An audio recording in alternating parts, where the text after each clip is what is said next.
తెలంగాణలో new year వేడుకలు అత్యంత భారీగా జరిగాయి. ప్రజలంతా కొత్త సంవత్సరానికి ఉత్సాహంగా స్వాగతం పలికారు. హైదరాబాద్ సహా పలు ప్రాంతాల్లో డీజేలు, డాన్స్లు, విందులతో సందడి చేశారు. అయితే చెప్పినట్లుగానే న్యూ ఇయర్ సందర్భంగా హైదరాబాద్ ట్రాఫిక్ పోలీసులు డ్రంక్ అండ్ డ్రైవ్ తనిఖీలు నిర్వహించారు. ఇందులో భాగంగా రోడ్లపై మందుబాబులు పోలీసులకు చిక్కారు.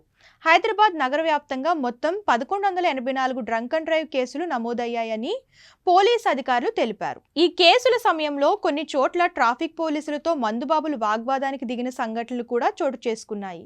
ఇక జోన్ల వారీగా కేసుల వివరాలు చూస్తే ఇలా ఉన్నాయి.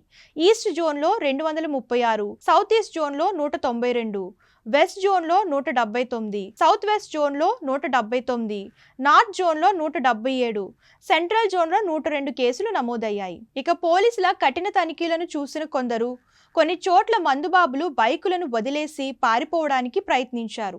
కానీ పోలీసులు వారిని పట్టుకొని సరైన చర్యలు చేపట్టారు. పోలీసులు ప్రజలకు మరోసారి విజ్ఞప్తి చేశారు.